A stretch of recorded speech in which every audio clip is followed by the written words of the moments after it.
கதை மனிதனின் ஆசையை கட்டும் கதை அல்ல. அதே போல் இன்னலால் ஒருவன் இயல்பு தாழ்வு அடைந்த கதையும் அல்ல. இக்கதை இன்னல் என்ற கர்ப்பத்திலிருந்து உதித்த ஞானக்கதை. இக்கதைதான் மகாபாரதம். காந்தார நாட்டு இளவரசி காந்தாரி.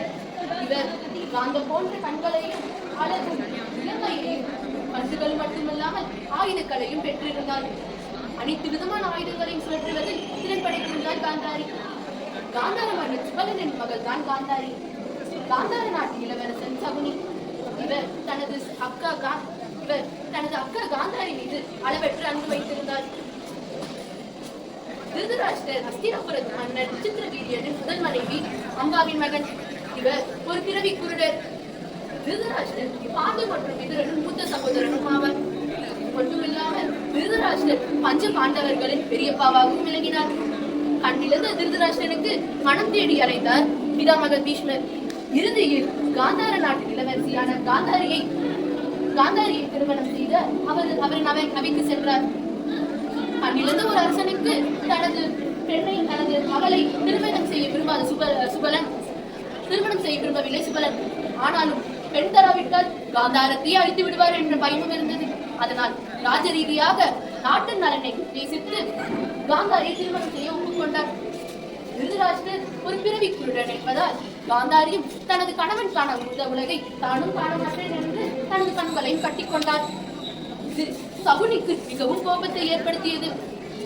மட்டுமில்லாமல் காந்தாரியை கட்டாயப்படுத்தி திருமணம் செய்ததையும் தங்கள் கூட்டத்தை சிறையில் அடித்ததையும் அவர்களை கொலை செய்ததையும் மறக்காமல் இருந்து பழிவாங்க வேண்டும் என்றார்.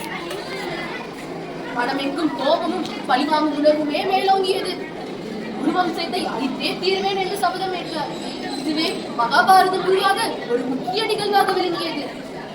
அனைத்து உறவுகளையும் இழந்த சகுனி தன்னந்தனியே சூதே உருவாக வெளியே வந்தார். தீமையின் உருவமான துரியோதனரின் ஆலோசகனானார்.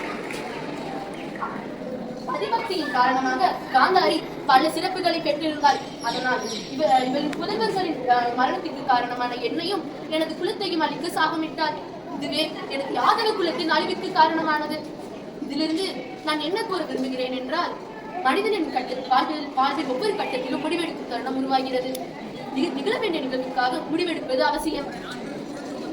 ஒவ்வொரு மாநிலம் எடுக்கும் முடிவில் 2 நிகழ்வுகளை நிகழ்த்தும். நன்மைகளையும் தரும், அது தீமைகளையும் வாரி வழங்கும். அது பேரருக்கும் சக்தி படைத்ததாகும். முடிவெடுக்கும் தருணம் யுத்தமாகிறது.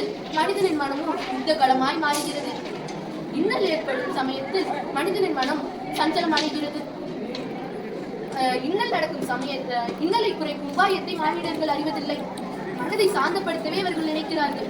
ஆனால் ஒருவன் ஓடிக்கொண்டிருக்கும் போதே உணவருந்து எழுமா என்ன இயலாது அல்லவா?